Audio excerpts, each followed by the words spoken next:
नमस्कार, मैं हूं मदन सिंह और आप देख रहे हैं न्यूज बायोस्कोप। झारखंड के मुख्यमंत्री चंपई सोरेन एक्शन में हैं। लोकसभा चुनाव के बाद वो सरकार के कामकाज को तेजी देने के लिए लगातार बैठकों का दौर कर रहे हैं। इसी में कानून व्यवस्था से लेकर रोजगार सृजन तक को वो प्राथमिकता दे रहे हैं। हमारे साथ बातचीत के लिए मौजूद हैं बीजेपी के नेता और प्रवक्ता प्रतुल सहदेव जी। जोहार मदन जी, लंबे अरसे के बाद बायोस्कोप के तमाम दर्शकों को हमारी शुभकामनाएं।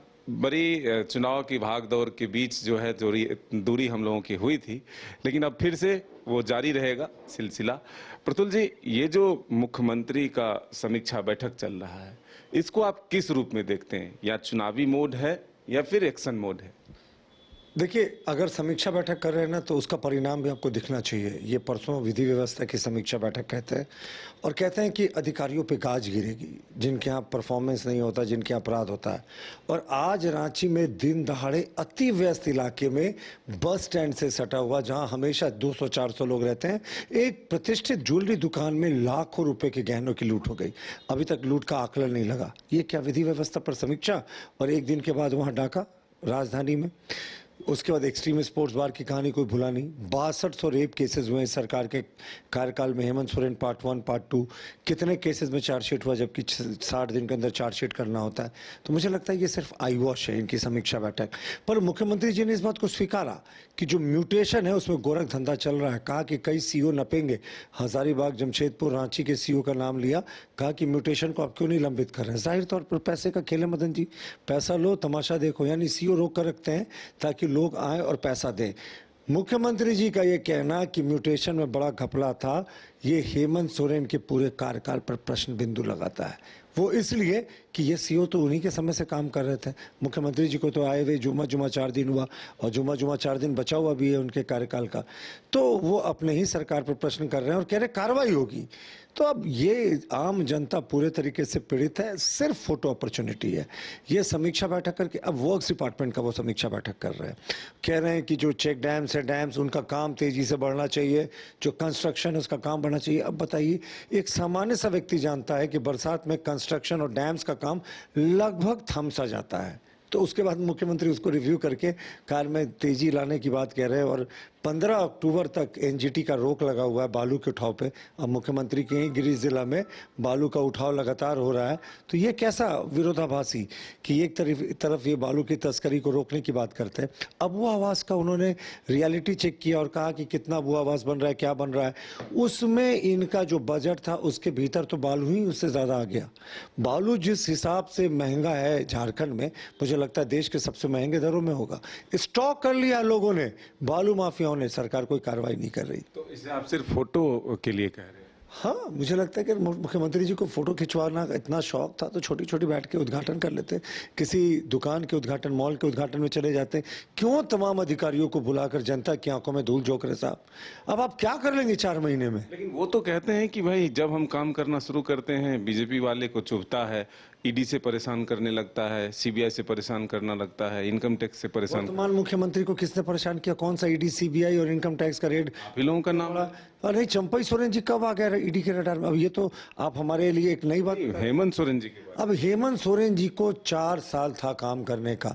उस 4 साल में काम हुआ ना? मुख्यमंत्री मर्सिडीज से रेंज रोवर होते हुए वो तरह तरह की गाड़ियां बदलते रहे, बीएमडब्ल्यू तक आ गए। मंत्रियों के लिए आलीशान बंगला जिसमें स्विमिंग पूल, जकूजी है, वो सब बनकर लगभग तैयार हो गया। ये काम होता रहा। लेकिन बाकी काम के लिए कहेंगे तो साहब कोरोना था साहब, 2 साल हम क्या कर सकते थे? तो ये तो नाटक करने वाले लोगों की सरकार है, घड़ियाली आंसू बहाने वाले लोगों की सरकार। आज एक समीक्षा बैठक में ये भी चीजें आई हैं कि अब रोजगार को लेकर के सरकारी विभागों में सरकारी जो नौकरियां, सीटें खाली हैं, उस पर भी अब तेजी से काम होगा। आप मजाक कर रहे हैं? तो फिर हकीकत क्या? मुझे नहीं लगता कि रोजगार के मामले में मुख्यमंत्री ऐसा कहेंगे। और जिस सरकार ने विधानसभा में स्वीकार किया है 27/12/2023 को लिखित उत्तर में, जो अनंत ओझा जी ने विधानसभा के पटल पर किया था कि कितना रोजगार हुआ, 11,344 रोजगार इस सरकार ने दिया अभी तक। और उसमें से भी 5,000 पंचायत सचिव अभ्यर्थी थे जिन्होंने लड़कर सुप्रीम कोर्ट से सरकार के विरोध के बाद भी रोजगार लिया। अब यह सरकार रोजगार की बात करे, विदाई की वेला आ गई। राजनीतिक मृत्युशैया पर यह सरकार है और ये रोजगार की बात कह रहे। अरे अभी तक तो 4.5 वर्षों से ज्यादा का समय हो गया मदन जी। 22.5 लाख रोजगार इनको अपने मैनिफेस्टो के वादे के अनुसार दे देना चाहिए था, पर परिणाम वही ढाक के 3 पता और सन्नाटा बड़ा बट्टा जीरो। ढाक के 3 पाते साहब, कुछ नहीं हुआ। युवा ठगे महसूस करे। बेरोजगारी भत्ता कितनों को मिला? कल्याण विभाग की जो राशि आती है सरेंडर हो जाती है। सभी बेरोजगारों को, ग्रेजुएट को 5,000, पोस्ट ग्रेजुएट को 7,000 देने की घोषणा थी, वो हवाई हो गई। तो ये तो घोषणावीर सरकार है। आपको भी याद नहीं होगा, पता है आपको इन्होंने कितनी उपराजधानी बनाने की बात की थी अपने घोषणा पत्र में? 4। कौन कौन थे पता है वो जगह? चाईबासा, जमशेदपुर, हजारीबाग और दुमका। फिर परिणाम 0 बटा सन्नाटा। सब हवाई घोषणा वाली हवाई सरकार है। तो क्या लगता है कि ये समय ऐसे ही बीत जाएगा और रोजगार नहीं मिलेगा? बीत गया, कहाँ बचा समय? अब तो बरसात शुरू हो जाएगा 2-4 दिन के भीतर। सारा काम जो है वो विकास का काम, जिसमें सीमेंट बालू लगता है, बालू की किल्लत और बालू की महंगाई से तो हम सब अवगत है, वो बिल्कुल बढ़ जाएगा। तो ये कहाँ बचता है कोई स्कोप काम करने के लिए? और अक्टूबर में तो हमें लगता है जैसी संभावनाएं हैं आचार संहिता लग जाएगी। तो ये भी प्रतुल साहदेव जी जो साफ तौर पर कह रहे हैं कि सरकार की ये समीक्षा बैठक जो है सिर्फ आंखों में धूल झोंकने के लिए हो रहा है और फोटो सेशन के लिए हो रहा है। हालांकि सरकार अपने दावे जरूर कर रही है कि इस समीक्षा बैठक से सरकार के कामकाज में तेजी आएगी। अपने सहयोगी नूतन के साथ मदन सिंह, न्यूज बायोस्कोप, रांची। कमाल करते हो जी, बच्चे घूमने की इतनी जिद कर रहे हैं और तुम हो कि तुम्हें फुर्सत ही नहीं मिल रही। अब इतनी गर्मी में जाए तो जाए कहाँ? इस गर्मी में मस्ती और फन का आ गया है परफेक्ट डेस्टिनेशन, वाइल्ड वादी, जहाँ है water park, bird park, flower park, trampoline park, amusement park, 250 feet लंबा, जिप लाइन और क्रिकेट स्टिमुलेशन का खूबसूरत नजारा। वाइल्ड वादी, 10 माइल चौक, रांची। वाइल्ड वादी यानी अनलिमिटेड फन और अनलिमिटेड मस्ती। 26 वर्षों में 17,000 से अधिक डॉक्टर बना चुका बिहार एवं झारखंड के छात्रों के बीच विश्वसनीय संस्थान गोल। 5 राज्य, 61 शहर, 150 प्रोजेक्ट और एक वास्तु विहार। नई सोच, नया घर।